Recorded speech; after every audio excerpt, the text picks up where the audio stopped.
Xbox Game Pass is a service that continues to grow with almost 20 million subscribers. It stands alone clear above the competition. As Game Pass gets bigger, the game gets better, allowing them to do more with the service. Xbox announcing that a long-time Sony exclusive will be making its way to Game Pass shows just how far the service have come. Welcome everybody and thank you for joining me. So there is only one thing I want to talk about today, and that is the fact that MLB The Show 21 will be coming to Xbox and Xbox Game Pass day and date. I have spoken about this briefly in my longer news and rumor roundup video, but I wanted to go a little bit deeper into detail regarding this deal that Xbox struck and exactly what it means going forward. Now before I get into it further, let me just provide a little bit of context here. So for those who don't know, MLB is a baseball game. In fact, it is the biggest baseball game there is, and for the last 10 years or so the game has been exclusive to Sony.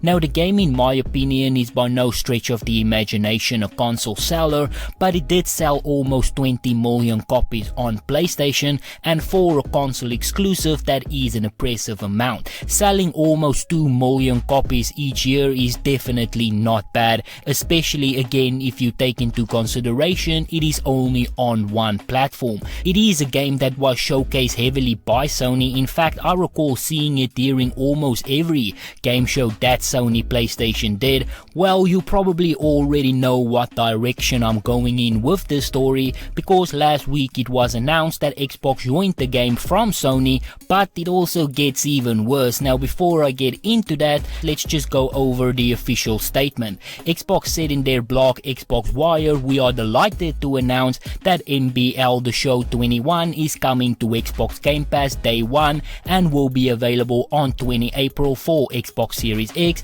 Xbox Series S and Xbox One, as well as on Android phones and tablets via Xbox Cloud Gaming Beta for Ultimate members. Both MLB The Show 21 Xbox One and Xbox Series XS Standard Edition will be included with Xbox Game Pass, so members will be able to play the best version of the game regardless of which console they're on. And with cross-platform play and progress, you can play against others online and earn and use content across the platform and generation you choose. So if you are a fan of this game, you will now officially be able to play the game on Xbox as well. But it is not only that, you will be able to experience the game without having to pay $70 if you are a Game Pass member. And I think that is probably the biggest part of the story. The fact that Xbox can just go out and bring all of these games to Game Pass is a big advantage that they have over the competition. For me, this whole story is not really about the baseball game. Honestly, I have no desire to play this game, not even for free on Game Pass. I mean, no disrespect to baseball fans, I just don't want to play a video game about it.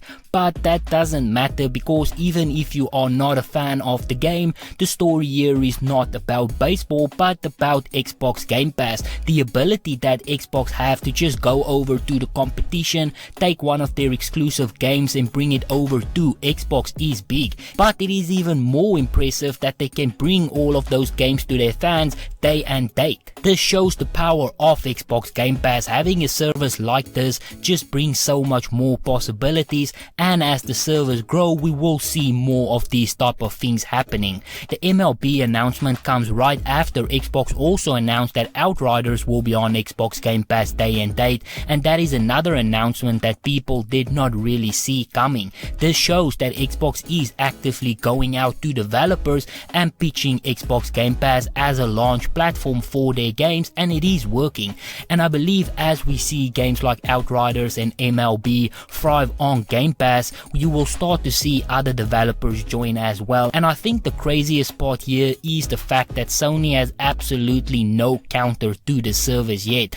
I think Sony right now can still get away with it because they are so huge. Clearly their fans does not really mind paying $70 per game. Honestly, I would not mind either. They have absolutely amazing games, which in my opinion is definitely worth the $70 tag, but I think the public opinion is going to shift in a few years. As Xbox start to bring more games to Game Pass, it will become the new normal, especially if they continue to approach third-party developers. Now I have heard that people say that they don't want to rent the game, they want want to own it, which is fair, but the option to buy the game is still there on Xbox as well. It is all about the choice. Let's just take MLB for an example here. If you want to play the game, you can simply subscribe to Game Pass for $10 and play it along with all of the other games that is there. If you feel like you want to own it, you go over to the Microsoft Store and just buy it. The point is you have the choice. I've bought so many games over the years that I regretted, and with Game Pass it just makes the regret a lot easier. On PlayStation you only have one option, and that is $70. Don't have it? Well, you don't get to play the game. PlayStation does have PlayStation Now, but the service is just not up to par yet, and I think they could be much further along if they just promoted the service properly. They do have some amazing games on the service, and this is something that I did not know, but they also fully support PC, which is just mind-blowing. I really do not know why they don't just promote that more. You can play Last of Us, God of War, Spider-Man on your PC. They fully support it officially through PlayStation Now, and I think if they just promote that more, they will get many more subscribers, and that will also give them the opportunity to bring new games to their servers. Now honestly, they do still need to sort out some issues on the servers, especially for the fact that they only give you stream options for many games. For instance, God of War is on PlayStation Now, but you cannot download the game, you can only stream it. This means that if you do not have super fast internet connection, you cannot play the game.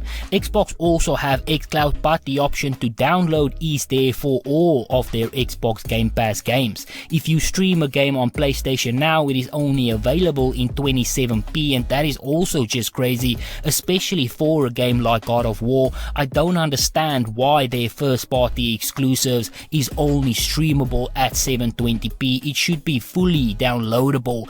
It is your own first party games on your own subscription service. If you cannot even support your own games, then what hope is there for third party games? Your own first party game should be downloadable. In fact, it should be optimized with a frame rate boost. And just to be clear, I'm not referring to the new first party games. I know that PlayStation doesn't do the whole day and date thing. That is fine. I'm only referring to the games that PlayStation themselves choose to bring over to the servers. If you choose to bring God of War over to your servers, at least allow the people to play the game as intended. You don't want to give them a worse experience playing the game on your servers. You should be giving them a better one. And this is where I need to give Xbox credit. If they choose to bring one of their games over to Game Pass, they ensure that it is the best possible version, playable at the best possible resolution. In fact, they go out of their way to optimize the game and to boost it. Could you imagine if Xbox just said, we are bringing over Halo and Forza, but it will only be streamable and you can only play it at 720p. I think Sony does have a lot of potential with this service. I went through their library and I got super excited. They clearly still have the better game lineup. It's just that they need to focus on PlayStation Now and ensure that their first party games that they choose to share on the servers is fully optimized and downloadable, and I think that could really be a big hit for them if they just focus on that aspect. Sony just need to choose the games that they want to include on the servers, even if it is older games. They have so many older amazing titles and people will be very happy with it. As I said, just make sure that if you make the choice to include the game on your servers, you include and support it properly. But on that note, this is where I'm going to end it. So if you enjoyed this video, be sure to hit that like button. If you would like to see more videos like this, please consider subscribing, and as always, please remember to stay safe, wash your hands, don't touch your face, and I hope to see you again soon.